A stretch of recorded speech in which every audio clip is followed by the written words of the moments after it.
iJohannesburg City Parks and Zoo ibambisene nePick It Up, iJMPD kunye namalungu oluntu ukucoca nokuhlaziya ipaki yoluntu iThokoza Park kunye nezidalato ezikufutshane nayo kwindawo yaseMoroka namhlanje ekuseni. Okuquka ukucholwa kwenkunkuma, ukusikwa kwengca nemithi, ukuvalwa kweminquma endlela zezothutho, ukuphawulwa kwendlela kunye nokucoca kwedamu laseMoroka. Okanye ke kwiveki ezintathu ezidlulileyo, igqiza leendaba zeSoweto TV lityelele idamu laseMoroka ukuyokupentsisa imeko yalo embi kulandela inkxalabo zokhuseleko kubahlali.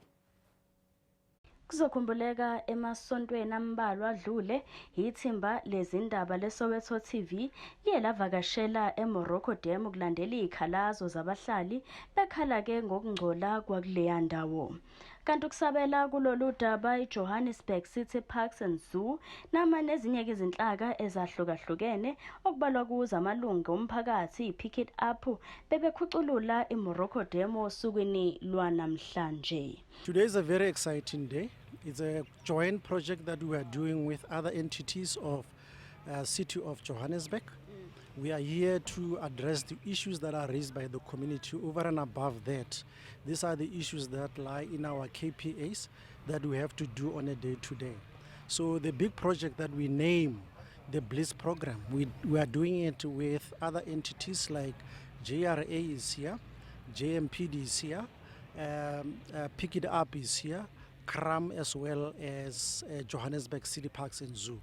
Basically, it's a joint project to ensure that we address two issues of safety and issues of environment. Kanti nelungu lomphakathi okuyishoshovu somphakathi uMzwakhe Shabalala uphawulile ngalolu suku lwanamhlanje wathi bajabule kakhulu njengabahlali ukubona indawo yabo inakekelwa ihlanzwa ubesenxusa amalungu omphakathi ukuba aqinisekise ukuthi le ndawo ayigcina ihlanzekile. First sizithande is separate waste, recycling.